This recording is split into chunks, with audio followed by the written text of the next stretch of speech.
ಎಲ್ಲ ಎಲ್ಲ ಕರೋಕೆ ಅಭಿಮಾನಿಗಳಿಗೆ ಸ್ವಾಗತವನ್ನು ಕೋರ್ತೇನೆ. ಎಲ್ಲ ಗಣ್ಯಮಾನ್ಯರನ್ನ ಸಂಗೀತ ಪ್ರಿಯರನ್ನ ಸ್ವಾಗತಿಸಿ, ಈಗ ಹಿರೇಮಠ ಸರ್ ಹೇಳಿ ಹಾಗೆ ನಾನು ವಿಷ್ಣುವರ್ಧನ ಸಂದರ್ಶನವನ್ನು ಮಾಡಿ ಈ 75ನೇ ವಿಷ್ಣುವರ್ಧನರ ಜನ್ಮ ದಿನದ ಸಂದರ್ಭದಲ್ಲಿ ನಿಮ್ಮೊಂದಿಗೆ ಹಂಚಿಕೊಳ್ಳಲು ನನಗೆ ತುಂಬ ಸಂತೋಷ, ಅಭಿಮಾನ ಅನಿಸ್ತದೆ. ನಾನು ವಿಷ್ಣುವರ್ಧನ ಕಟ್ಟ ಅಭಿಮಾನಿ. ಅವರ ಯಾವುದೇ ಹೊಸ ಚಲನಚಿತ್ರ ಬಂದಾಗ ನಾನು ಪ್ರಥಮ ಪ್ರೇಕ್ಷಕನಾಗಬೇಕು ಅನ್ನೋ ಒಂದು ಅಭಿಲಾಷೆಯಿಂದ ಸಿನಿಮಾ ಟಾಕೀಸ್ ಹೋಗಿ ಸಿನಿಮಾ ನೋಡಿ ಬರುವಂಥ ವ್ಯಕ್ತಿ. ಸಣ್ಣವರು ನಾವು ಯಾವುದೇ ಕಾಲೇಜ್ ಇದ್ದಾಗ ಇದಾಗಲಿ ಅವ್ರು ಯಾವುದೇ ಸಿನಿಮಾ ಬರಲಿ, ಆದರೆ ಅವ್ರು ಕೆಲವೊಂದು ಅಗಿ ನೆನಪಿಡುವಂಥ ಚಲನಚಿತ್ರಗಳನ್ನು ಮಾಡ್ಯಾರ. ಸುಪ್ರಭಾತ ಆಯಿತು, ಆಮೇಲೆ ಹಲವಾರು ಸಿನಿಮಾಗಳನ್ನ ಅವ್ರು ಮಾಡ್ಯಾರ. ಅಂತ ಅತ್ಯಂತ ಜನಪ್ರಿಯ ವ್ಯಕ್ತಿ. ಅವರನ್ನು ನಾನು ಭೇಟಿಯಾಗುವಂಥ ಒಂದು ಸುದೈವ ನನಗೆ ಲಭಿಸಿತ್ತು. ಅದು ಯಾವಾಗ ಅಂತಂದರೆ ವೀರಪ್ಪ ನಾಯಕ ಅನ್ನುವಂಥ ಚಲನಚಿತ್ರ ಬೆಳಗಾವಿ ಜಿಲ್ಲಾ ಖಾನಾಪುರ ತಾಲೂಕು ಬೈಲೂರು ತಾಲೂಕಲ್ಲಿ ಅದು ಚಿತ್ರೀಕರಣಗೊಂಡಿತು. ಆವಾಗ ನಾನು ಗಂದಿವಾಡ ಗ್ರಾಮದ ಹೋಗಿದ್ದೆ. ಗಂದಿವಾಡದಲ್ಲಿ ಒಂದು ಕೆಲಸ ನಿಮಿತ್ತ ಇದ್ದೆ. ಒಟ್ಟೆ ವಿಷ್ಣುವರ್ಧನ ಭೇಟಿ ಆಗಬೇಕು ಅನ್ನೋ ಒಂದು ಹಂಬಲ. ನಾನು ಪತ್ರಕರ್ತನಾಗಿರೋದ್ರಿಂದ ಆ ಕೆಲಸ ಕೈಗೂಡಿ ಬಂತು. ಹೆಂಗಂದರೆ ನನಗೆ ಪತ್ರಕರ್ತ ಅನ್ನುವಂಥ ಒಂದು ಐಡೆಂಟಿ ಕಾರ್ಡ್ ಇತ್ತು. ಆಮೇಲೆ ಈ ದಿನ ಎಲ್ಲಿ ಚಲನಚಿತ್ರ ಶೂಟಿಂಗ್ ನಡೆದ ಅವೆಲ್ಲ ನನಗೆ ಸುದ್ದಿಗಳು ಬರ್ತಿತ್ತು. ಈ ಒಂದು ಹಿಂಗೆ ನಡೆದ ಅಂತೇಳಿ. ಆಮೇಲೆ ಒಂದು ದಿವಸ ಇವತ್ತು ಕುರುಬಂದ ಕ್ರಾಸ್ ಅಂತ ಬರ್ತದೆ. ಆ ಕುರುಬಂದ ಕ್ರಾಸ್ದಾಗ ಚಲನಚಿತ್ರ ಶೂಟಿಂಗ್ ನಡೆದ ಅಂತೇಳಿ ನನಗೆ ಗೊತ್ತಾಯ್ತು. ಆಮೇಲೆ ನಾನು ಅಲ್ಲಿ ಹೋದೆ. ಸುಮಾರು 2,000-3,000 ಜನ ಕೊಟ್ಟಿರ್ಬೋದು. ನಾವು ಹೋಗ್ಲಿ ಅವಾಗ ಇಷ್ಟೆಲ್ಲ ಜನ ಇದ್ದಾರೆ, ನನಗೇನು ಅವ್ರು ಭೇಟಿ ಆಗ್ಲಿಕ್ಕೆ ಆಗ್ತಾನೋ ಒಂದು ಅಳಕಿತ್ತು. ಆಮೇಲೆ ಹೋಗಿ ನಾನು ಕೇಳಿದೆ, ಪೊಲೀಸರು ಇದ್ರಲ್ಲಿ. ಅವಾಗ ಪೊಲೀಸರನ್ನ ಹೋಗಿ ಕೇಳಿದೆ, ನಾನು ಹಿಂಗೆ ವಿಷ್ಣುವರ್ಧನ ಸಂದರ್ಶನ ಮಾಡಬೇಕು, ನಾನು ಪತ್ರಿಕೆ ವತಿಯಿಂದ ಬಂದೇನೆ, ಅವಾಗ ನಿಮ್ಮ ಕಾರ್ಡು ತೋರಿಸ್ರಿ ಅಂತ ಅಂದ್ಕೊಳ್ಳಿ.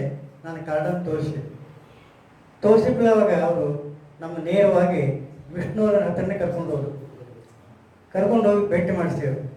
ಅವ್ರ ವ್ಯಕ್ತಿ ಸೀದಾ ಸಾದಾ ವ್ಯಕ್ತಿ. ನಾನು ಹೀರೋ, ನಾನು ಹಾಗೆ ಹೀಗೆ ಯಾವುದೇ ಒಂದು ರೀತಿಲ್ಲ. ಹಾಗೆ ಒಬ್ಬ ಸಾದಾ ವ್ಯಕ್ತಿಗತನನ್ನು ಅವ್ರು ಬರಮಾಡಿಕೊಂಡ್ರು, ಅಲ್ಲೇ ಕೂಡಿಸಿದ್ರು.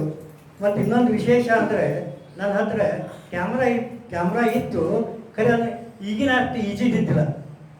ಆ ಕ್ಯಾಮ್ರಾನ ಆಪ್ರೇಟ್ ಮಾಡೋದು ಹೆಂಗೆ ಏನಂತೇಳಿ ಗೊತ್ತಿದ್ದಿಲ್ಲ. ಅದನ್ನು ನನ್ನ ಫೋಟೋ ನನಗೆ ಈ ಸೆಲ್ಫಿನೂ ಇದ್ದಿಲ್ಲ. ಅವರು ನನ್ನ ಫೋಟೋ ನನಗೆ ಹೊಡ್ಕೊಳ್ಳೋಂಥ ಒಂದು ಟೆಕ್ನಿಕ್ಕು ಇದ್ದಿಲ್ಲ. ಅವಾಗ ನನ್ನ ಜೊತೆ ಯಾರನ್ನ ಕರ್ಕೊಂಡು ಹೋಗ್ಬೇಕಲ್ಲ, ಒಬ್ಬರನ್ನ ಕೇಳಿದೆ, ನಮ್ಮ ಫ್ರೆಂಡ್ ಒಬ್ಬರನ್ನ ಕೇಳಿದೆ, ಮತ್ತು ನಾವು ವಿಷ್ಣುವನ್ನ ಸಂದರ್ಶನ ಮಾಡಬೇಕಾದ್ರೆ ನೀವು ಫೋಟೋ ಹೊಡ್ಲಿಕ್ಕೆ ಬರ್ತೇನೆ. ನಾವು ಕ್ಯಾಮ್ರಾ ಹಿಂಗೆ ನೋಡಿದೆ, ನಂಗೆ ಬರ್ತಾ ಅವ್ನು ನಾನು ಸಂತೆ ಕರ್ಕೊಂಡು ಹೋಗಿದ್ದೆ. ಇಬ್ಬರು ಕೂಡ ಹೋಗಿ ವಿಷ್ಣುವರ್ಧನ ಎದುರಿಗೆ ನಾನು ಕೂತೆ, ಅವನು ಕೂತವ ನಾವು ಕೇಳಿದೆ. ಆಮೇಲೆ ನಾನು ಫೋಟೋ ಹೊಡಿ ಅಂತೇಳಿ ನಾ ಇಬ್ಬರು ಮಾತಾಡ್ಕೊತಿದ್ದು, ಫೋಟೋ ಕ್ಲಿಕ್ ಮಾಡಿಕೊ ಅಂತಂದೆ.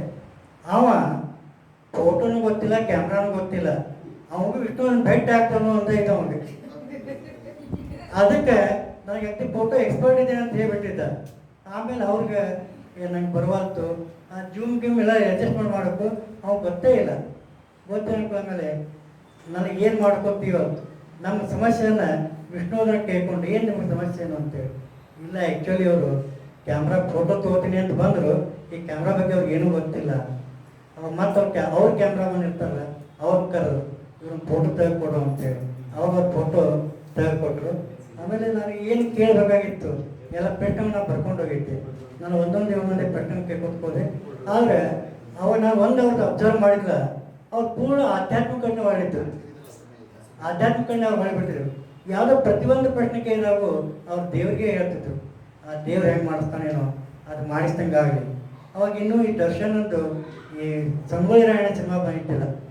ಅವಾಗೊಂದು ಪ್ರಶ್ನೆ ಮಾಡಿದ್ದು ನಾನು, ಈ ಉತ್ತರ ಕರ್ನಾಟಕದ ಜನ ಸಂಗೊಳ್ಳಿ ರಾಯಣ್ಣ ಪಾತ್ರವಾಗಿ ನೀವು ನೋಡ್ಬೇಕಂತಾರೆ, ಯಾಕೆ ನೀವು ಉತ್ತರ ಕರ್ನಾಟಕ ಭಾಷೆ ಭಾಳ ಚೆಂದಾಗಿ ಮಾತಾಡ್ತೀರಿ, ಅದಕ್ಕೆ ಸಂಗೊಳ್ಳಿ ರಾಯಣ್ಣ ಬಗ್ಗೆ ನೀವು ಪಾತ್ರ ಮಾಡ್ಬೋದೇನು, ಮಾಡ್ತೀರೇನು ಅಂತ ಕೇಳಿದಾಗ ಅವರು ಹೇಳಿದರು, ಅದೆಲ್ಲ ದೇವರ ಇಚ್ಛಾ ಇದ್ದಂಗೆ. ನಾನು ಮುಂದೆ ದೇವರು ನನಗೆ ಅನುಕೂಲ ಮಾಡಿಕೊಟ್ರೆ ನಾನು ಸಂಗೊಳ್ಳಿ ರಾಯಣ್ಣ ಪಾತ್ರ ಮಾಡ್ತೀನಿ ಅಂತ ಹೇಳಿದರು. ಆ ದೇವರು ಕೊಡಿಸಿಕೊಡ್ಲಿಲ್ಲ. ಈ ಪಾತ್ರ ಮಾಡಲಿಕ್ಕೆ ಅವ್ರ ಕಡೆಯಿಂದ ಆಗಲಿಲ್ಲ. ಇಂಥ ಹಲವಾರು ಪ್ರಶ್ನೆ ಕೇಳಿದೆ. ಆವಾಗ ಈ ಕಮರ್ಷಿಯಲ್ ಫಿಲ್ಮ್ ಅಂದ್ರ ಬಗ್ಗೆ ಮತ್ತು ವಾಣಿಜ್ಯ ಸಿನಿಮಾ ಮತ್ತು ಕಲಾತ್ಮಕ ಸಿನಿಮಾ ಇದ್ರ ಬಗ್ಗೆ ಅವ್ರು ಕೇಳಿದೆ. ಆವಾಗ ಅವ್ರು ಹೇಳಿದ್ರು, ಕಲಾತ್ಮಕ ಚಿತ್ರ ಹಾಗೂ ವಾಣಿಜ್ಯ ಚಿತ್ರ ಅಂತ ಇಲ್ಲೇ ಇಲ್ಲ. ಎಲ್ಲಾನು ವಾಣಿಜ್ಯ ಚಿತ್ರ ಎಲ್ಲ ಯಾವಾಗ ಫಿಲ್ಮ್ ರಿಲೀಸ್ ಆಗ್ತದೆ ಅದು ರೊಕ್ಕ ಮಾಡ್ತು, ಅದು ಕಮರ್ಷಿಯಲ್ ಸಿನಿಮಾ. ಯಾವ್ದು ರೊಕ್ಕ ಮಾಡೋದಿಲ್ಲ ಅದು ಕಲಾತ್ಮಕ ಚಿತ್ರ ಅಂತ ನಿಂಗೆ ಅದ್ರ ಬಗ್ಗೆ ಕೆಲವೊಂದು ಇವನ್ನೆಲ್ಲ ಹೇಳಿದರು ಅಂತ. ಇದನ್ನ ನಾವೆಲ್ಲ ಅವ್ರ ಜೊತೆ ಮಾಡಿದ್ವಿ. ಇವತ್ತು 75ನೇ ಹುಟ್ಟುಹಬ್ಬ ಆಚರಿಸ್ತೀವಿ.